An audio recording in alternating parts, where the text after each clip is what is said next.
about the jobs in the church, complain about this, that, and everything else, complain about other people, whine about everything that goes on in life, what good does that do you to take that into yourself? It just brings you down. It just frustrates you. And let me tell you something. If you're complaining about somebody or whining about something, most of the time they don't really care. It's not going to change them.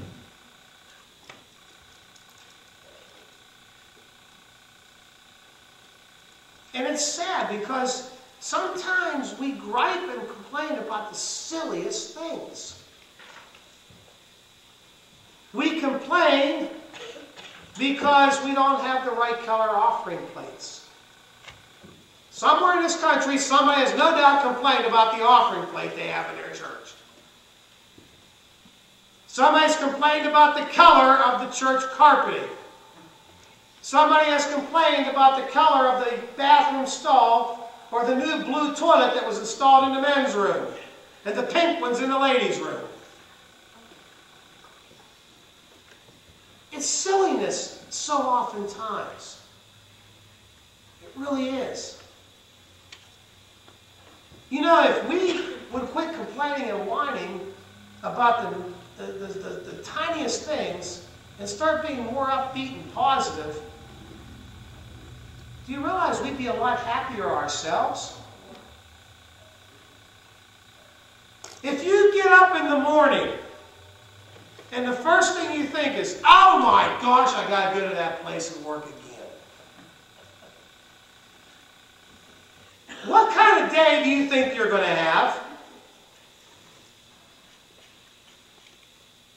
If you walk into work or walk onto the job site and the crew that was there before you or the person before you left you a mess, does it help you to complain and whine about it? No. That person that left you that mess couldn't care less. Obviously they don't, because they left you that mess. You just need to say, you know what? Deal with what I got to deal with, and we're going to move on. If somebody comes to you and says, listen, we are going to go over to the fellowship hall, and we're going to take everything out of there, and we're going to scrub that carpet. We know it's old. We know it's falling apart. But we're going to scrub it, and we're going to make that carpet look the best we can. Does it do you any good to stand there and complain about the carpeting? No. It needs cleaned anyway.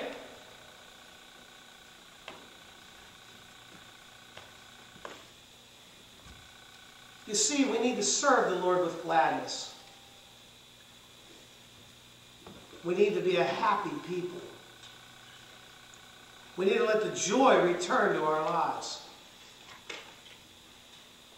One of the things that I struggle with so oftentimes is the fact that, you know, there's always just seems things that stress you out.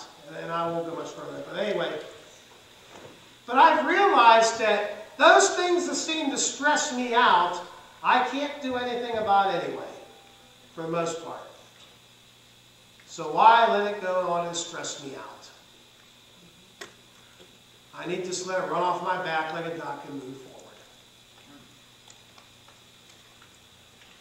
Because, let me tell you something, folks, and this might come as a shock to you, but not everything you do will make everybody around you happy.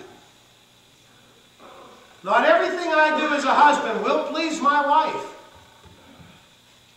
And not everything she does as a wife will please me. Just the way it is. Not everything my kids do will make me go, oh, such a happy father.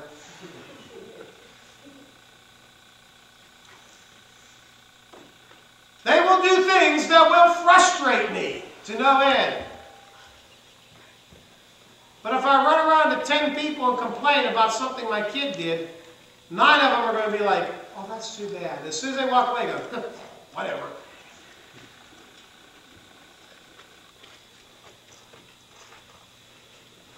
And you know what? even inside the walls of the church across America today. There are people who will complain about absolutely everything that goes on inside the walls of the church. But when they're asked to do something to help with their complaints, the first thing you hear is, "Oh, I'm too busy. I got no time." There are people in this country who will have a list of complaints, go to the pastor and say, "This is my list of complaints. Do something with them." And you'll sit there and the pastor will be like, "Okay."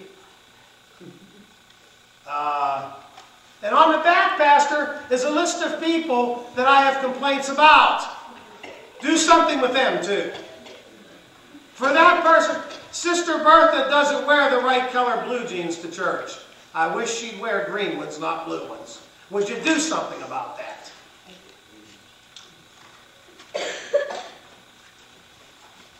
Or Brother Bert wore brown cowboy boots and they clashed with his suit. Can you do something about this?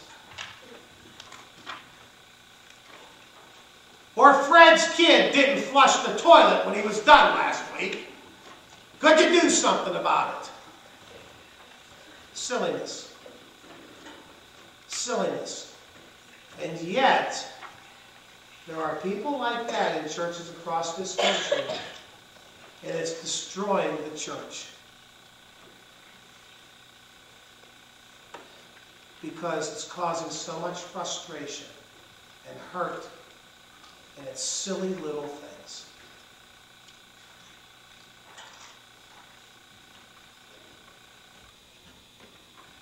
I read a story, and I'll close with this thought.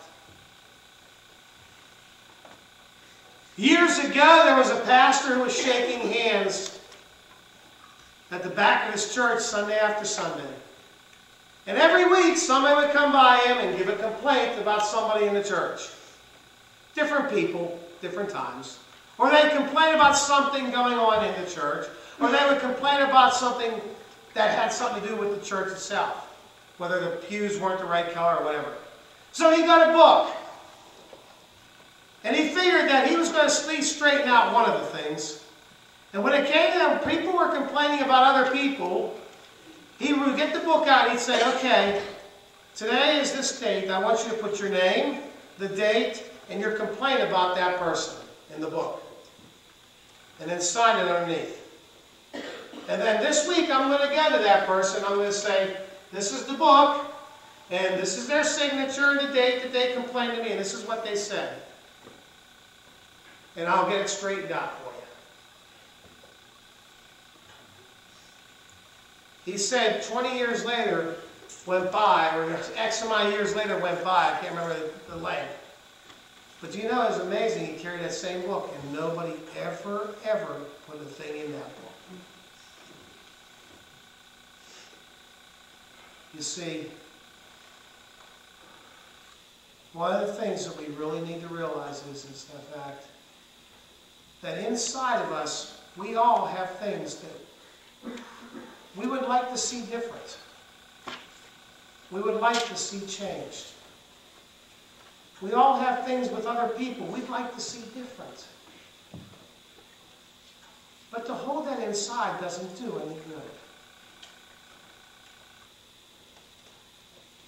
To hold feelings like that doesn't help us. It only makes us more frustrated. And there's often times that you can't change things because of various reasons. But you can always go to the Lord and say, "Lord, you know, I've got these things in my heart, or my mind, or what have you, and it's frustrating me. Lord, give me a peace about it. Lord, just help me to feel peace about these situations." And if you have aught against someone, take it to the Lord first and say, "Lord, you know, I've got a problem with this person. Please show me how to delicately handle it. show me how to do this in kindness.